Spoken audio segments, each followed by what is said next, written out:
Assalamualaikum warahmatullahi wabarakatuh. Perkenalkan, nama saya Bardi Upara, mahasiswa dari kampus STI Bagusalam Sula, jurusan Tarbiyah, program studi pendidikan agama Islam. Saya akan menjelaskan terkait dengan penelitian tindakan kelas atau singkat menjadi PTK. Nah, sebelum saya menjelaskan lebih lanjut terkait dengan apa itu tindakan kelas atau PTK, saya akan sebutkan poin per poinnya. Nanti akan saya bahas. Yang pertama terkait dengan siapa yang pertama kali memamerkan terkait dengan atau memperkenalkan terkait dengan penelitian tindakan kelas. Kemudian poin kedua, kita akan membahas terkait dengan pengertian daripada penelitian tindakan kelas. Kemudian poin ketiga, kita akan membahas terkait dengan tujuan penelitian tindakan kelas. Kemudian poin keempat, kita akan membahas terkait dengan manfaat penelitian tindakan kelas. Kemudian yang poin terakhir dan poin kelima, kita akan membahas terkait dengan perbedaan antara penelitian tindakan kelas dan penelitian formal. Nah, dari kelima poin tadi saya akan menjelaskan satu persatu. Jadi kita mulai daripada poin pertama. Nah, terkait dengan dimana siapa yang pertama kali memperkenalkan terkait dengan penelitian tindakan kelas. Teman-teman sekalian, perlu teman-teman ketahui bahwa orang yang pertama kali memperkenalkan terkait dengan penelitian tindakan kelas adalah salah satu seorang psikologi sosial di Amerika pada tahun 1946 yang atas namanya Kurt Lewin. Dia adalah orang pertama yang dimana memperkenalkan terkait dengan penelitian tindakan kelas.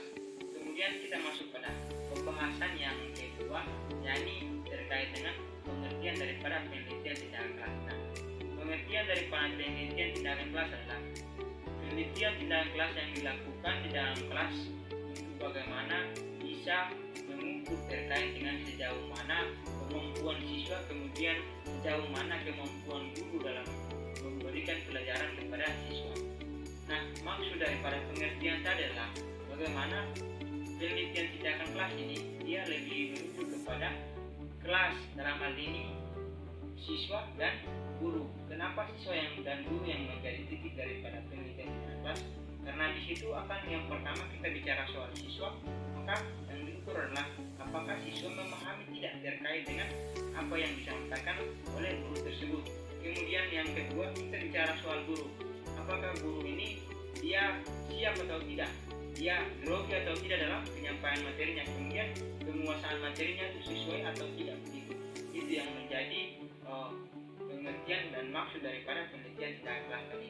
Kemudian masuk pada pembahasan yang ketiga terkait dengan tujuan penelitian tindakan kelas.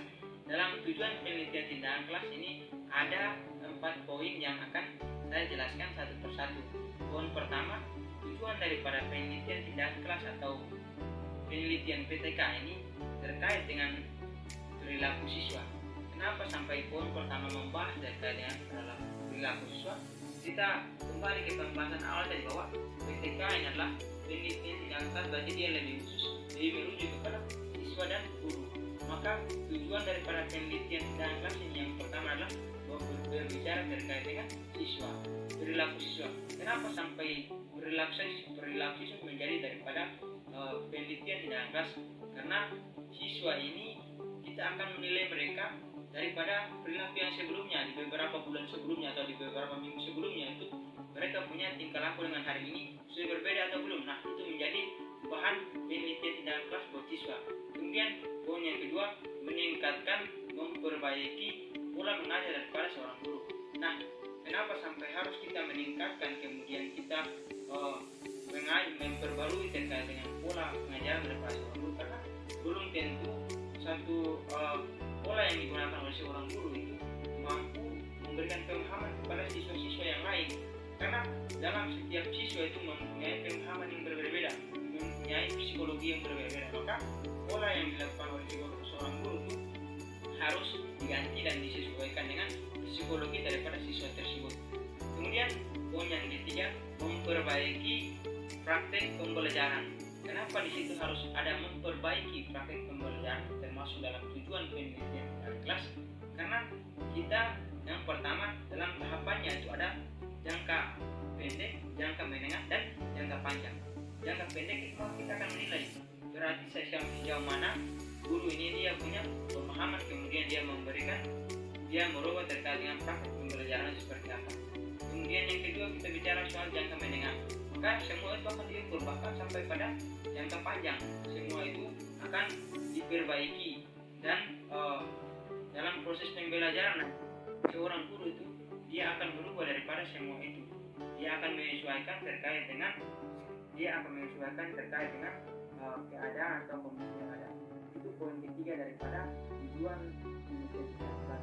Kemudian kita masuk pada poin keempat terkait dengan mengubah langkah kerja guru dalam mengajarkan hingga terjadi peningkatan melalui informasional guru dan profesional guru. Maksudnya di situ kenapa sampai harus ada mengubah kemudian meningkatkan terkait dengan profesional daripada seorang guru.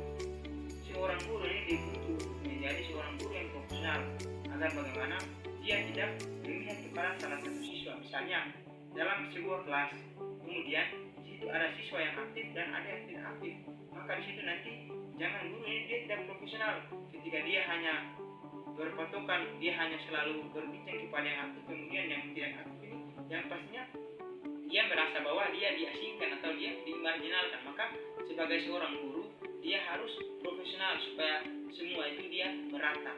Itu pembahasan yang ketiga. Kita masuk pada pembahasan yang keempat terkait dengan manfaat penelitian tindakan kelas. Teman-teman perlu ketahui bahwa dalam manfaat penelitian tindakan kelas ini ada 5 poin yang akan saya jelaskan satu persatu. Yang pertama, mengembangkan kinerja profesional seorang guru. Itu manfaat yang pertama. Kenapa sampai profesional seorang guru itu harus dikembangkan? Karena tadi ketika siswa yang aktif, maka guru harus berusaha bagaimana supaya dia bisa aktif. Bukan berarti dia malah hanya berpatokan kepada yang aktif, dia hanya berbicara kepada yang aktif gitu. Sehingga guru itu dituntut menjadi seorang yang profesional.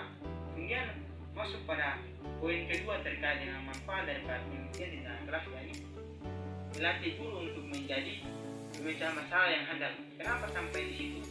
Manfaat daripada PTK atau manfaat daripada penelitian di dalam kelas yang kedua itu melatih guru untuk menjadi pemecah masalah yang handal. Karena ketika terjadinya masalah atau terjadinya konflik di dalam kelas, maka guru hadir sebagai solusi. Guru hadir untuk memecahkan terkait dengan masalah itu, sehingga guru ini harus menjadi seorang pemecah masalah, memberikan solusi kepada masalah tersebut gitu. Kemudian masuk pada poin yang kedua terkait dengan melatih keaktifan guru. Nah, kita sebagai seorang guru ketika kita mengajar, maka kita harus aktif penguasaan materinya, kemudian penguasaan ruangan kelas ini seperti apa, kita harus menguasai daripada semua itu supaya kita bisa menyampaikan apa yang kita sampaikan itu siswa bisa terima. Itu di poin ketiga, manfaat daripada penelitian di dalam kelas. Selanjutnya kita masuk ke poin 4. Poin 4 yakni menumbuhkan rasa percaya diri kepada seorang guru. Kenapa menumbuhkan rasa percaya diri atau rasa kepedean kepada seorang guru perlu? Karena ketika seorang guru ini dia tidak pede atau dia tidak percaya diri, maka yang pastinya di situ akan apa yang dia sampaikan itu dia akan lupa. Misalnya materi yang mau disampaikan pokok pembahasannya A, yang pastinya dia ketika dia grogi atau dia tidak percaya diri, maka semua itu dia akan hilang dengan sendirinya karena dia kaku tadi. Maka hal itu yang harus menjadi tolak ukur bagi seorang guru. Kemudian pembahasan yang kelima dari manfaat penelitian tindakan kelas, yakni meningkatkan kualitas lembaga sekolah. Kenapa manfaat daripada penelitian tindakan kelas itu terkait dengan meningkatkan kualitas lembaga sekolah? Karena ketika sebuah kelas ini dia bagaimana seorang guru memberikan materi, kemudian siswanya juga aktif, kemudian ada koheren saling berhubungan antara seorang guru dan seorang siswa tadi, maka yang pastinya di situ sekolah itu akan mengalami kemajuan. Maka itu yang menjadi daripada manfaat daripada PTK tadi atau manfaat daripada penelitian tindakan kelas di poin yang 5. Nah, tadi kita sudah membahas terkait dengan 4 poin. Selanjutnya kita masuk pada poin terakhir, yaitu kita membedakan terkait dengan penelitian formal dan penelitian PTK. Teman-teman sekalian, perlu teman-teman ketahui bahwa penelitian formal adalah penelitian yang dia sudah berdasarkan pada sistematika, dia sudah ilmiah.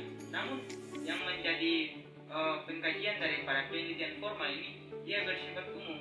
Dia bisa meneliti di lingkungan sekolah, kemudian dia bisa meneliti di lingkungan keluarga, dia bisa meneliti di lingkungan umum atau lingkungan sosial.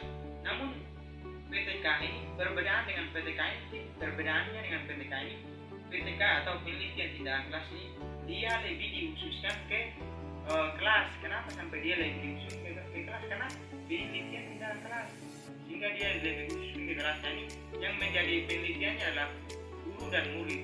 Yang membedakannya di situ. Yang menjadi substansi dalam memperkerucut terkait dengan perbedaan antara penelitian formal dan penelitian PTK ini. Penelitian PTK itu dia lebih khusus ke kelas atau ke ruangan, sedangkan penelitian formal ini dia masih bersifat umum gitu. Mungkin itu saja penyampaian singkat materi yang saya sampaikan. Semoga apa yang saya sampaikan ini bisa membawa manfaat bagi teman-teman sekalian, dan apabila apa yang saya sampaikan itu adalah hal yang salah, maka itu kesalahan dari pribadi saya sendiri. Namun jika itu mempunyai faedah, maka hal itu hanya milik Allah SWT. Akhir kata saya jadikan, jika hari ini kita tidak mampu menahan rasa sakit yang wajar, maka kedepannya kita harus menahan rasa sakit yang berlebihan. Ini saya dapat disampaikan. Jazakumullah khairan.